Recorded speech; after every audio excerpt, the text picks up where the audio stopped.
It's time for some Talking Habs news. Will newly reacquired Jeff Petry play again for the Montreal Canadiens, or will he be traded pretty quickly? Will Monty get his extension? When will that happen? Is he asking for starters money, and is he a starter? What will he get when they sign a new contract? We'll take a look at the Habs Cap Situation. And how is Brendan Gallagher doing? Is he ready to go for the season? All that and more. So, welcome to Talkin' Habs, where you get your daily fix of Bleu Blanc Rouge. So let's lead off with the Habs Cap Situation. There's a lot of questions floating around out there about how the Habs Cap looks after the trade that sent Mike Hoffman to San Jose and Rem Pitlick to Pittsburgh and brought back Jeff Petry and Casey DeSmith. So Montreal sent out Hoffman's $4.5 million and Pitlick's $1.1 million, and that's a total of $5.6 million. But they took back Petry's contract, although Pittsburgh retained 25% of it. So there's a total of $4.69 million. And Casey DeSmith's contract is $1.8 million. So that's a total of $6.49 million. And if you break that down, that gives Montreal an additional $890,000 that they've added against their cap. So this leaves them at $5.171 million over the cap. And there's plenty of time for them to get under by opening night. This isn't a problem. And they basically do have two ways for which to do this. They've got two choices, how to work out to get under the cap. The first one is make additional moves to get under by trading or waiving players.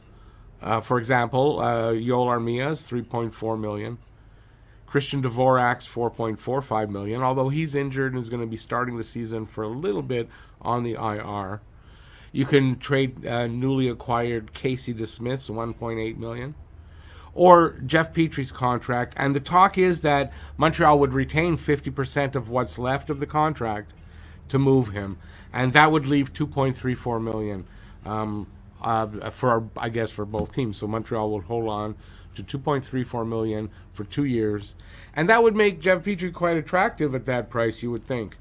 The other option is to go over the cap by $10.5 million, and that's Carey Price's contract, and then put Carey Price on the LTIR before the season starts. So you have to either put Price on before the season starts or after, because otherwise you won't be able to get full value for any player that's injured and then put on LTIR during the season. So these are the two options for Montreal to get under the cap. They've got plenty of time which to do that, and there are going to be moves coming up. You got to figure really soon, as the talk that Petry and DeSmith could be traded pretty quickly is out there. Ex-Hab Mike Hoffman. Hey, doesn't that sound good to hear it like that? Was shipped out to San Jose and was interviewed by a San Jose reporter, and he admitted that he didn't play up to what was expected of him. He could and should have done more. No shit, Sherlock. Thanks for watching. If you like this, give a thumbs up, leave a comment, and please share this video. The Montreal Canadiens reacquired defenseman Jeff Petry, who they had traded just last offseason.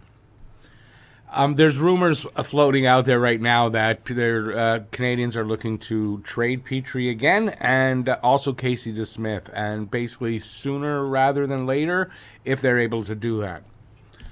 So on the trade, Pittsburgh wanted to send Petry directly to San Jose, and the Sharks wanted him, but Petry said no.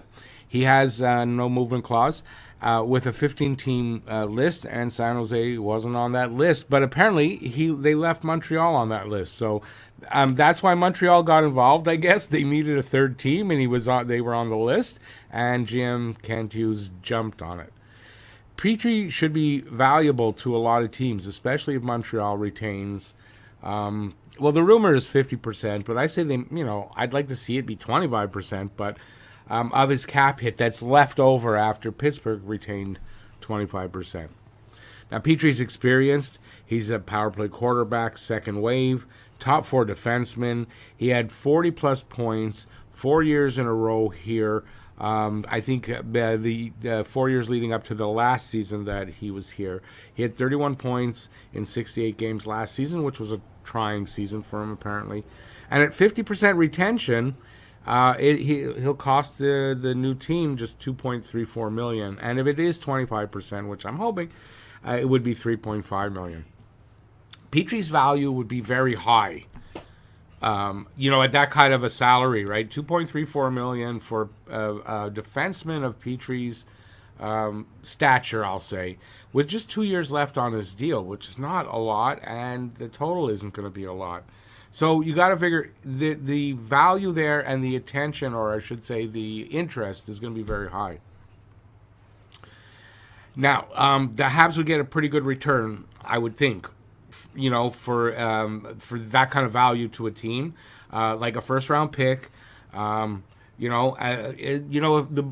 more money that Montreal retains, obviously the better that the return is going to be, right? So if they manage to find a team that's willing to take the whole hit, it would be less of a return, like a first round pick. Even if you're going to have to give up or retain 50%, you're going to be asking for a lot more.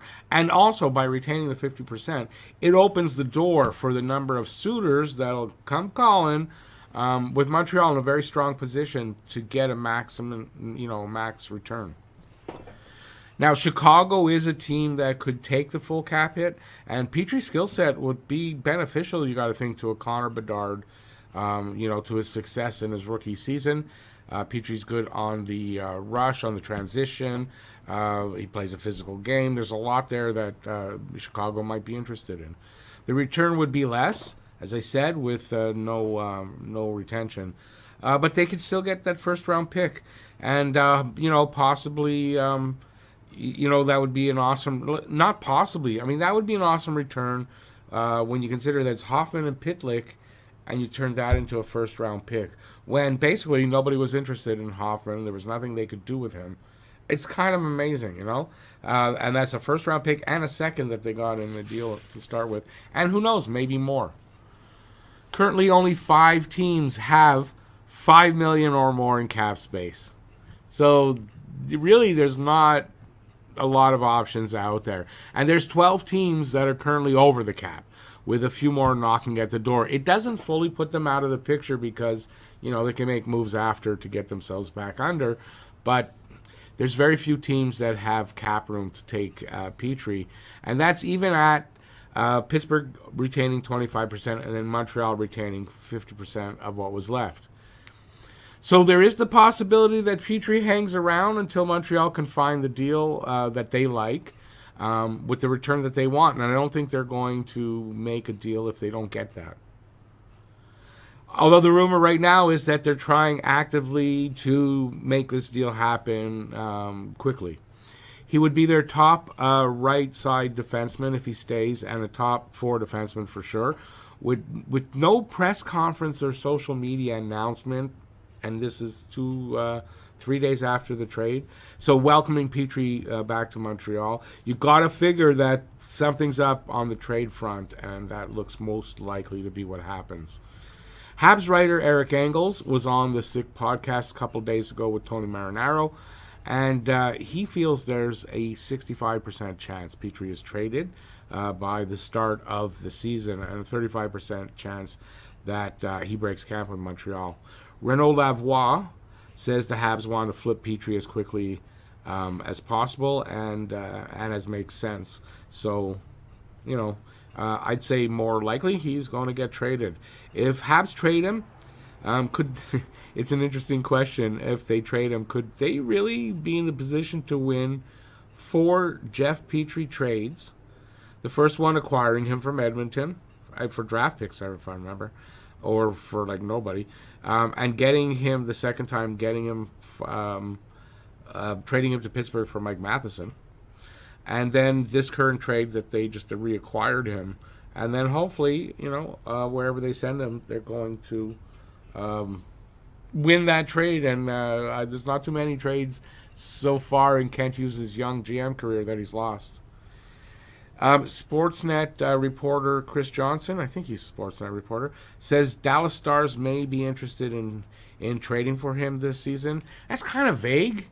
You could probably say 10 teams may be interested in trading for him this season, but Dallas would be a good landing spot for him. His wife is from Texas, so that probably would go over well in the Petry household.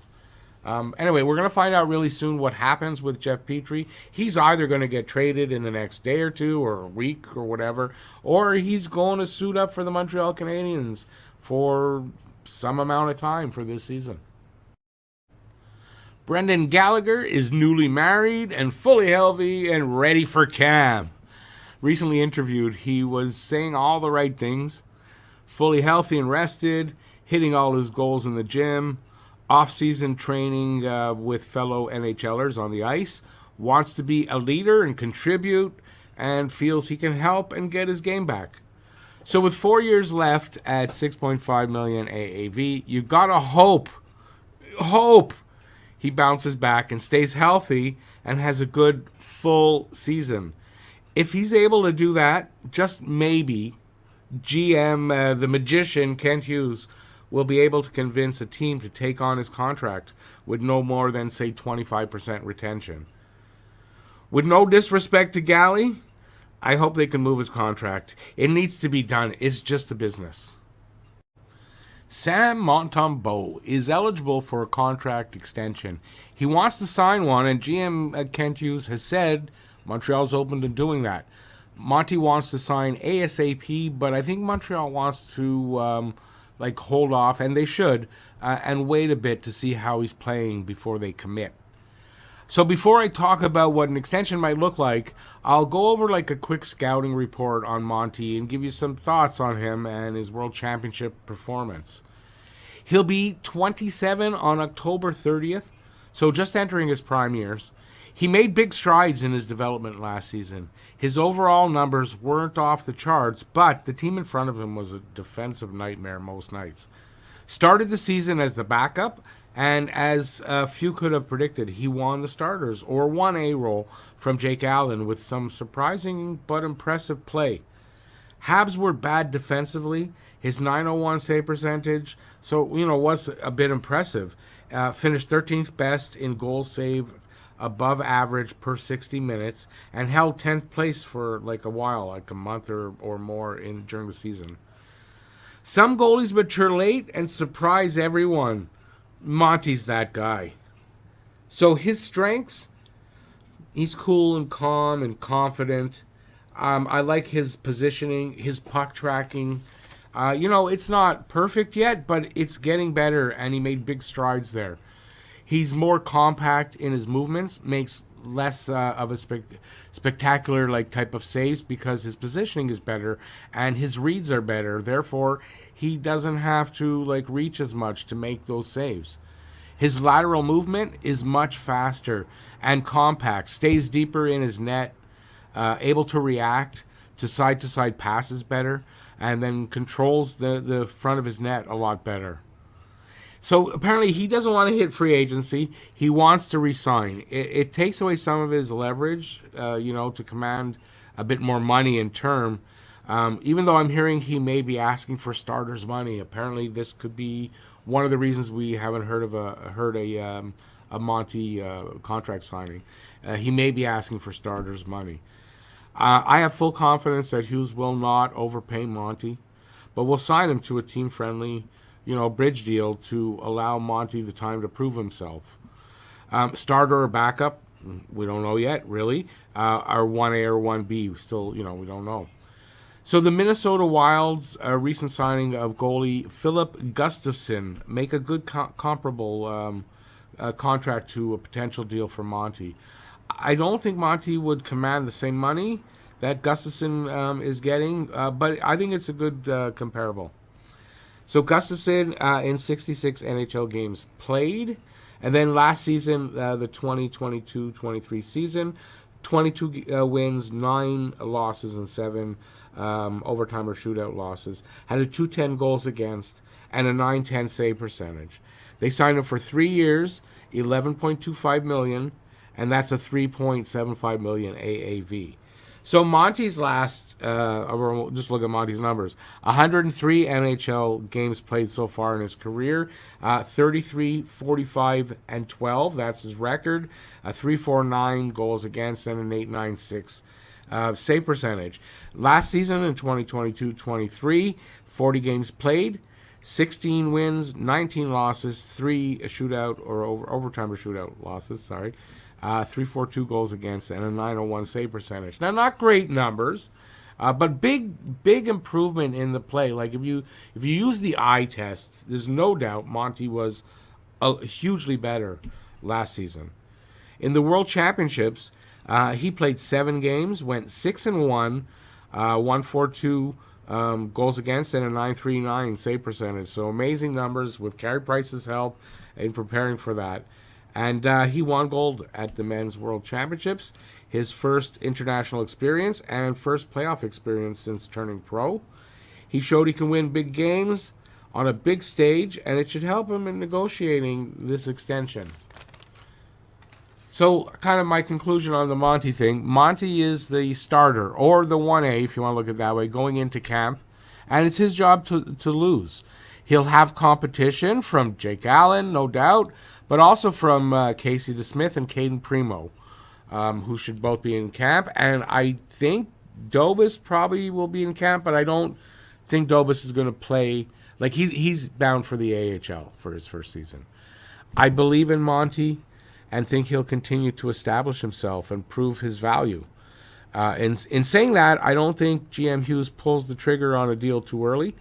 He'll wait and see how Monty plays for the first part of the season. I know I would. And if all is well, he'll put pen to paper on a deal that I think will get signed between mid-December and the All-Star break. That's when I think the window is for this to happen. And I think it's going to be a 3-year deal, $8.25 million in total, and a $2.75 million AAV, and I think that's good numbers for what I believe Monty will deliver for this team. And don't forget, the modern NHL, don't they pay players for what they're going to do and not necessarily for what they've done? You know, there's a balance there. So I think that's what this is. I think Monty will be a 1A to Allen's 1B and be the starter by season's end. That's my prediction for Monty. I think he continues his emergence as a potential starting goalie for the Montreal Canadiens. Thanks for watching. If you like this, give a thumbs up, leave a comment, and please share this video.